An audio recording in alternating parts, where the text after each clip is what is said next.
En Relatos de Terror, hoy te presento la leyenda del fantasma del jardín, leyenda originaria de Aguascalientes. Se cuenta que en el jardín de San Marcos existe un fantasma que a la hora del alba se pasea por el lado norte. Llega a la puerta de la iglesia, donde ora unos minutos y desaparece. Aún en nuestros días persiste esta creencia, por lo que muchas personas se rehúsan a atravesar el jardín a altas horas de la noche, ya que el mito se ha venido transmitiendo de padres a hijos. Se dice que solamente durante la feria de San Marcos es cuando se ve concurrido por las noches. Los lugareños se sienten acompañados por los cientos de personas que disfrutan de este legendario y romántico parque, aunque se sabe que un espíritu sale todas las noches y recorre el jardín. Según el profesor Alfonso Montañez, por el año de 1851, llegó a la ciudad de Aguascalientes un grupo numeroso de personas procedentes de Guadalajara, invitado por don Mariano Camino, iniciador de la primera exposición de industria, artes y agricultura, que se verificaba en las fiestas sanmarqueñas de ese año. Don Felipe Rey González fue uno de los que llegaron a probar fortuna. Él era familiar de Luis González, uno de los primeros colonos del pueblo, como se llamó por mucho tiempo el barrio de San Marcos, y por tener un pariente, pensó le sería más fácil establecerse en ese lugar. Se inició con una pequeña tienda durante la feria y como tuvo éxito, no dudó en comerciar en abarrotes y radicar por una temporada en esa villa. Como en todo negocio, al principio le fue difícil, pero poco a poco se fue dando a conocer y ya había reunido 8,000 pesos, que sumado a su capital le daban 40,000. Pensó vivir definitivamente en Aguascalientes, en la calle de Flora, al lado norte del jardín. Construyó su casa, la que por muchísimos años ocuparon los descendientes del señor González. Dice la leyenda que también en el siglo pasado había amigos de lo ajeno y que don Felipe González, temeroso de que alguien le fuera a robar su capital, que ya había aumentado, pues se dedicó a comprar alhajas, así como oro, pensó que en su casa no estaría seguro su tesoro. Por saber la gente de don Felipe Rey González, tenía mucho dinero, que compraba oro así como joyas. Varias noches no durmió, pensando en dónde guardaría su dinero. No lo comentó ni con su mujer, por el miedo que ésta tuviera alguna indiscreción con alguien, y pensó que el lugar más seguro sería el jardín de San Marcos. Nadie iba a pensar que en ese lugar se enterrara un tesoro, y mucho menos iban a escarbar para buscar dinero. Y al pie de un gran fresno, entre un gran bosque de rosales, en el ángulo norte y oriente del jardín, una noche oscura, a su lado únicamente por una vela de cebo, la que se le apagaba a cada instante por el aire, don Felipe enterró una caja de lámina y madera de buen tamaño, en donde había depositado su tesoro. El señor González, que aún tenía su negocio, con frecuencia pasaba frente a su entierro, invitaba a sus amistades a tomar el fresco en el jardín. Se sentaba en la balaustrada frente a su caudal de dinero enterrado, invitaba a sus amigos a charlas, a jugar albures, haciendo apuestas fabulosas o de perdida entretenerse con la matatena. Sí pasó algún tiempo.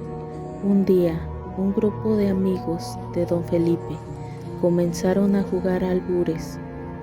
Todo era alegría y entusiasmo, pero según el relato, alguien hizo una trampa y comenzó el jaleo. Hubo insultos y gritos. De pronto salieron a relucir las pistolas y sin más se escucharon varios tiros. La gente se dispersó despavorida.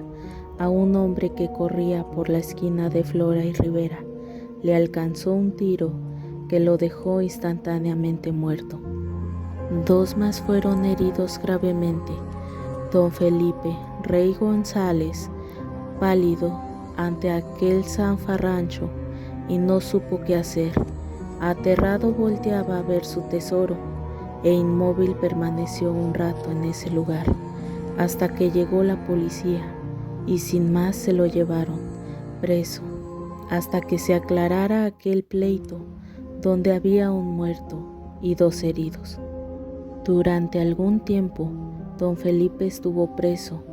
Una de sus más grandes preocupaciones era el entierro que tenía en el jardín de San Marcos, del que nadie estaba enterado.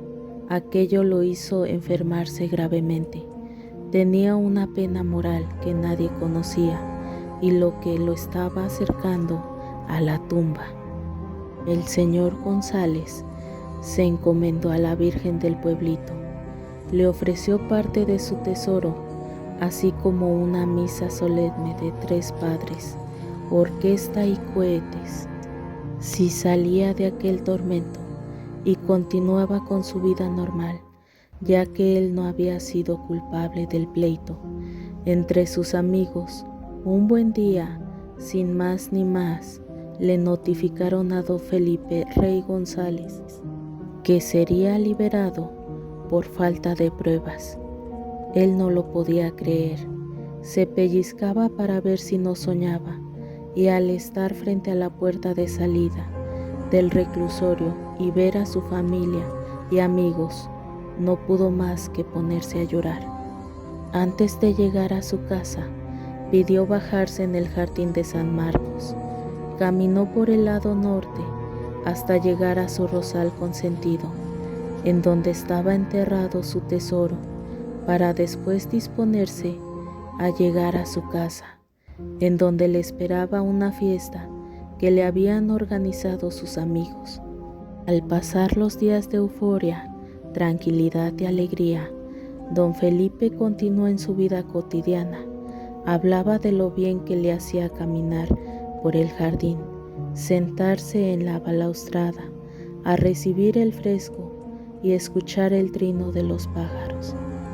Y sus amigos llegaban a jugar albures en aquel lugar de reunión que había hecho don Felipe Rey González. Pasado algún tiempo, el señor González volvió a estar muy enfermo. No levantaba la cabeza. Lo único que lo hacía revivir era dar una vuelta por el jardín, lo que pedía mañana y tarde. Pero llegó el día que el pobre hombre no podía caminar. Había perdido el aliento hasta para hablar, y así se le fue apagando la vida. Antes de morir, quiso hablar con su mujer, pero ya no pudo. Le señalaba el jardín, el templo, pero nadie entendió cuál era su última voluntad. El ofrecimiento que le había hecho a la Virgen del pueblito nunca lo cumplió, y con ese remordimiento se fue a la tumba. Según la leyenda, nadie supo del tesoro. No se sabe si alguien lo encontró o todavía se encuentra sepultado en ese lugar. Pero después de su muerte, los vecinos aseguraban que se aparecía todos los días a la misma hora en el jardín de San Marcos, que se le veía caminando por el lado norte. Ellos afirmaban decir que miraban un ente esfumarse de la nada. Y así nació la leyenda del fantasma del jardín de San Marcos, de la que todavía se habla, leyenda originaria de Aguascalientes.